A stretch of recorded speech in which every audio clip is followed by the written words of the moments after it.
kababayan, bago dumating doon sa mga tangke, meron siyang malaking machine. Hindi po natin alam kung anong tawag. Ayan. Tapos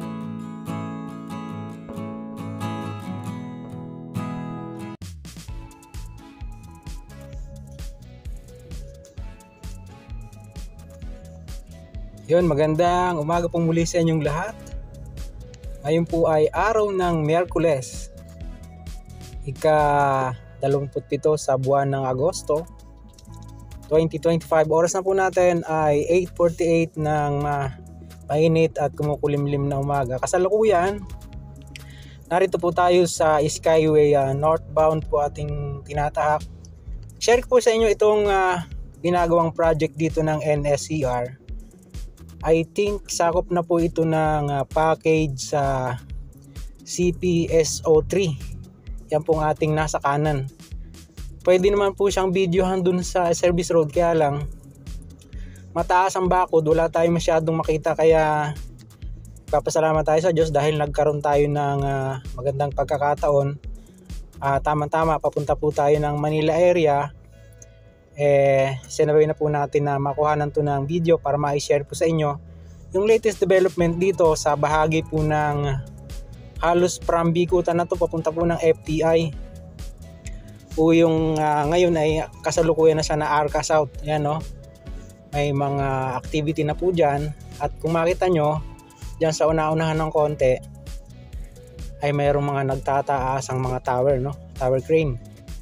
Tapos yun pong mga tangke na yun na kulay puti na hindi natin alam kung anong nakalagay dyan, chemical siguro. Yan po yung mga kasalukuyang sitwasyon dito.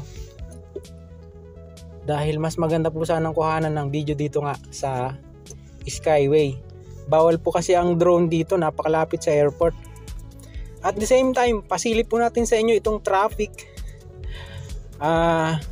Usad pagong ika nga ng ilang mga mamamahayag, no? Bagaman medyo bumibilis-bilis na konti, siguro mga 20 to 30 kph yung ating speed.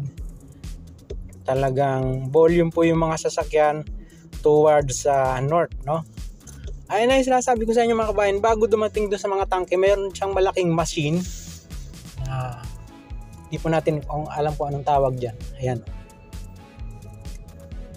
Tapos dito sa una-unahan ng konti ay mayroong ditong yung katabi po ng mga tower crane na yan, mayroon siyang machine na hindi naman siya board pile, ano?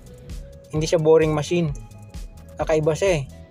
Paki-comment na lang po doon sa mga sa mga nakakaalam, no? Kasi medyo ignorante tayo sa pagdating sa mga ganyang makina. Ang usually na nakikita po kasi natin doon sa ibang mga packages niya, yung ginagamit na pang board pile ay boring machine, no?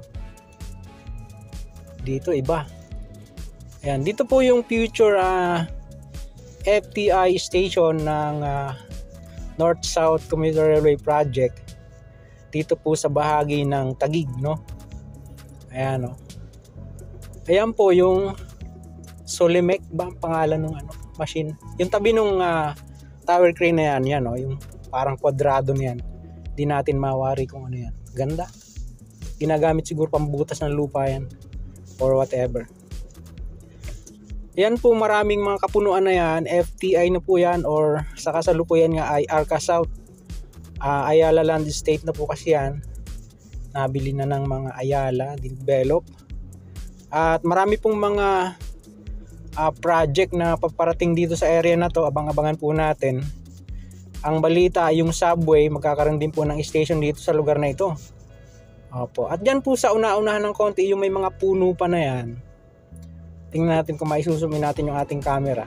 Yan po yung old PNR FTI station. Ayan. At ang sabi ay gigibain, parang yun dun sa Buendia, kasi damay siya sa right of way niya, no? Dito hindi pa nagpuputol ng mga puno, hindi pa siya nagki-clearing. So yun, most probably yan muna yung ating update dito sa NSCR FTI area. mga ngayon lang po na pag-uwi sa ating pong munting channel, huwag niyo pong kalimutang mag-like at mag-subscribe, pakipindot po ang notification bell para lagi po kayong updated anytime na mag-upload po tayo ng video. Ito pong muli si Kabayang Alex, lagi nagpapaalala, mag-ingat po tayo, lagi tayong manalangin. Salamat sa Diyos. See you po on my next vlog, God willing. Hasta la, bye bye.